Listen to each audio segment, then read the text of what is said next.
واسيا إسنيف ربين إسنيف بوتو جي رسول صلى الله عليه وآله وسلم أما ديوتنا كروب جرو وان نتي دعائي غوني وان كأجلة صالحة تاني في مت كروب جرو أبلي ينكي ولولا البهائم أدو بيلا دولين جراچو باتي سميرا وني إسنيف بو هنجرو الله جل جلاله روب ديوتنا كانوا روب سيف جالو وانكي كإسلاما بيلا دا متي نجرا متي sababa isaaniitii fi nuuroo been isinin jaalawwan kee islaama silaa isaan jiraachuu baatanii dhaphii jee bar dhaphiinuu isiniif hin buutu qissaa bareedduu takka garuu qissaan isiisan hadiitha qulqulluu bareeda gabaabsinee wal hadiithu hassanahu allaamatul albaaniyyu fil irwaa'il ghaliil rahmatullaahi alayhi rahmatan waasi'a gaafa tokko nabi suleymaan alaa nabiyyinaa wa alayhi min allaahi afdalu salaati wa atammu salaam rooba dhaban obboleeyyan kiyya yeroo kana tuuta isaa cufaatuugaa beeyladaa cufa jinniidhaa walitti qabeetiti gara dirree bahanititi yaa rabbigaa obaa sirra barbaannaa nuuroobii jechuudhaafi gabbaan yeroo kana mixii takka jaalawwan kiyya ka islaamaa ta harka lameen isii gara samii ol fuutee du'aa'ii godhattu dhagayanii maal jetti ni beetanii mixiin tun yaa allahu yaa allah atiin kuni diliidhaan sababaa diliitii fi nama qixaaxa keetis wanni namarraa kaasu yaa rabbi tawbaa gama kee deebi'uudha waan ilmi namaa dalageeni yaa rabbi nu kana nu qixaaxaahi nuti gama kee tawbaa deebinee jirra yaa rabbi rooba nuu roobii jettee mixiin harka lameen isii ol kaastee du'aa'ii goote yeroo kana nabi suleymaan alayhi salaam gama orma isaa gara galeetiti waan isinin taaneeni allahan jalla jalaalu rooba isiniif roobuuf deemaati karaa mana keenyaa nuun galaa jennaan yeruma san roobi samirraa dudududu je'ee bu'een isiniin jedha odoo beeyladaan jiraachuu baatte samirraa wanni buutu hin jirtuun isiniin jaalawwan kee islaama hoggu dhibba takka asitti allaahumma aghithnaa ghaythan mughiithaa maan jenneen siin jedha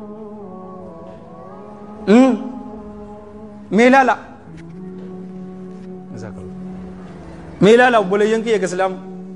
hammeenya isii bar yoo ammaan tana hadiisa tana ni fiffinnaa jenne jaalawwan kee islaama nutti dheerattiiti ta sadaffaa maaliin nuun jeeni dhageessanii dilii hojjechuun sababaa dilii hojjechuutiin khaatimaa namaatiitu tun namarraa badaa rabbiin anaaf isiniif muslima cufaatu khaatimaan isaanii warra toltirraa rabbiin waa godhu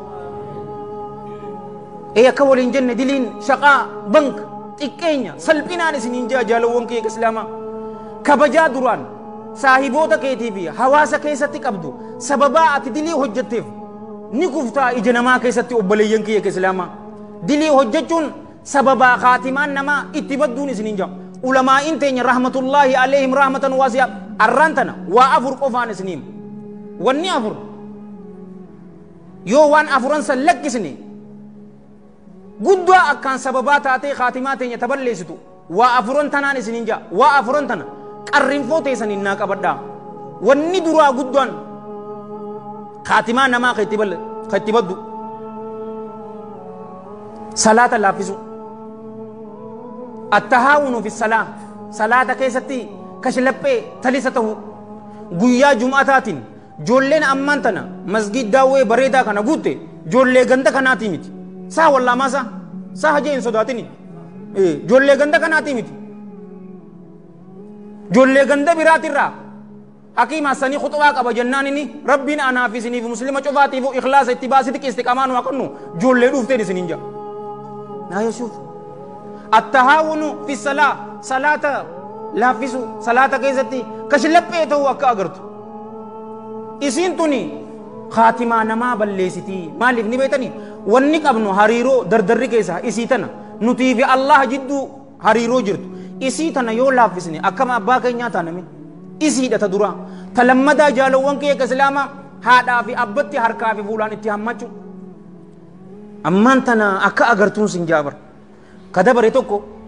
masgida khuxubaa godhuudhaaf masgid xaaliyaanittiin deemu obboleeyyan kee islaama hantittiin takko maal naan jettee naa himtanii beektanii yaa